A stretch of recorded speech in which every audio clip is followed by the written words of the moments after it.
ముందుగా ఈ WTC final గురించి కొంచెం ఓవర్‌వ్యూ. ఈ మ్యాచ్ జూన్ 11 నుంచి 15 వరకు లార్డ్స్‌లో జరగనుంది. ఇక టీమ్స్ విషయానికి వస్తే Australia last time WTC champions. మళ్ళీ తమ టైటిల్‌ని డిఫెండ్ చేయడానికి రెడీ అవుతుంది. మరోవైపు సౌత్ ఆఫ్రికా 27 ఇయర్స్ తర్వాత ఫస్ట్ ఐసీసీ టైటిల్ కోసం ఫైట్ చేస్తుంది.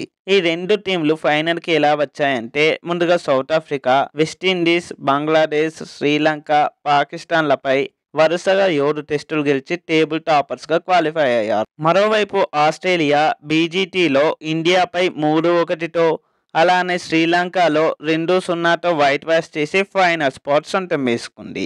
ఇది రెండు టీంల మధ్య ఒక ఎపిక్ బ్యాటిల్ కాబోతుంది. ఫస్ట్‌లీ ఆస్ట్రేలియా టీం గురించి మాట్లాడుకుందాం. ఆస్ట్రేలియా ప్రస్తుతం ఐసీసీ టెస్ట్ ర్యాంకింగ్స్‌లో నంబర్ 1 ప్లేస్‌లో ఉంది. మరియు వాళ్ళు ఈ ఫైనల్స్‌లో ఫేవరెట్స్‌గా బరిలోకి దిగుతున్నారు. వాళ్ళ బ్యాటింగ్ లైనప్‌లో ఉస్మాన్ ఖవాజా, స్టీవ్ స్మిత్ మరియు మార్నస్ లబుషేన్ లాంటి స్టార్ ప్లేయర్స్ ఉన్నారు. ఖవాజా ఈ డబ్ల్యూటీసీ సైకిల్‌లో టాప్ రన్నర్‌గా ఉన్నారు. అందులోనూ 2 సెంచరీలు, 6 హాఫ్ సెంచరీలు ఉన్నాయి. స్టీవ్ స్మిత్ తన చివరి 4 టెస్టులలో 5 సెంచరీలతో మెరుస్తున్నారు. ఇక బౌలింగ్‌లోనూ Pat Cummins, Josh Hazlewood, Mitchell Starc లాంటి పేస్ త్రయం ఎవ్వరి బ్యాటింగ్ లైనప్‌నైనా భయపెట్టగలరు. స్పిన్ డిపార్ట్మెంట్లో లియాన్ ఎప్పటిలాగే కీలకం. ఇక సౌత్ ఆఫ్రికా టీం గురించి చూద్దాం.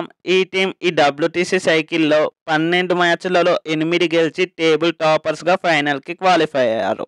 వాళ్ళ బ్యాటింగ్‌లో ఐడెన్ మార్క్రమ్, టెంబా బౌమా లాంటి ప్లేయర్స్ ఫామ్‌లో ఉన్నారు. అలానే రియాన్ రికల్టన్, డేవిడ్ బెడింగహామ్ లాంటి వాళ్ళు కీలకం కాబోతున్నారు.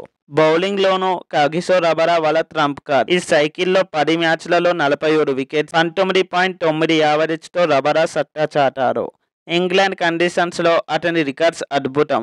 6 టెస్టులలో 30 wickets. Marco Jansen, Lungi Ngidi, Keshav Maharaj కూడా బౌలింగ్‌లో బలం. సౌత్ ఆఫ్రికా ఈ ఫైనల్‌లో ఒక షాక్ ఇవ్వగలరా? వాళ్ళ ఫామ్ చూస్తే అది ఇంపాసిబుల్ అయితే కాదు. ఇక పిచ్ గురించి మాట్లాడుకున్నట్లయితే ఈ పిచ్ బౌలర్స్‌కి అనుకూలంగా ఉంటుంది.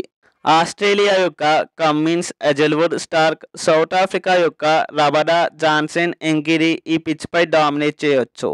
ఈ మ్యాచ్ ఒక బౌలింగ్ ఫెస్ట్ కావచ్చు. ఇప్పుడు కొన్ని కీలక బ్యాటిల్స్ గురించి చూద్దాం. Steve Smith versus Kagiso Rabada. Smith యొక్క బ్యాటింగ్ టెక్నిక్కి రబాడా యొక్క పేస్, బౌన్స్ ఒక బిగ్ టెస్ట్ కాబోతుంది. Usman Khawaja versus Marco Jansen. Jansen యొక్క ఎత్తు, స్వింగ్తో ఖవాజా యొక్క స్టడీ బ్యాటింగ్ ఎలా కౌంటర్ చేస్తారో చూడాలి. Travis Head versus Keshav Maharaj. Head యొక్క దూకుడు బ్యాటింగ్కి మహారాజ్ స్పిన్ ఒక ఛాలెంజ్ అవ్వబోతుంది. Kyle Verreynne versus Nathan Lyon. Verreynne ఫామ్లో ఉన్నారు, కానీ లియోన్ యొక్క ట్రిక్కీ స్పిన్ ఎలా ఎదుర్కొంటారో చూడాలి. సో ఆస్ట్రేలియా మరోసారి డబ్ల్యూటీసీ ఫైనల్ గెలుస్తుందా, లేక సౌత్ ఆఫ్రికా టైటిల్ గెలిచి చరిత్ర సృష్టిస్తుందా? మీ ఒపీనియన్ని కామెంట్లో చెప్పండి. అలానే వీడియో నచ్చితే లైక్ చేసి ఛానల్ని సబ్స్క్రైబ్ చేయండి. మరో వీడియోతో మళ్ళీ కలుద్దాం. Thanks for watching. జై హింద్.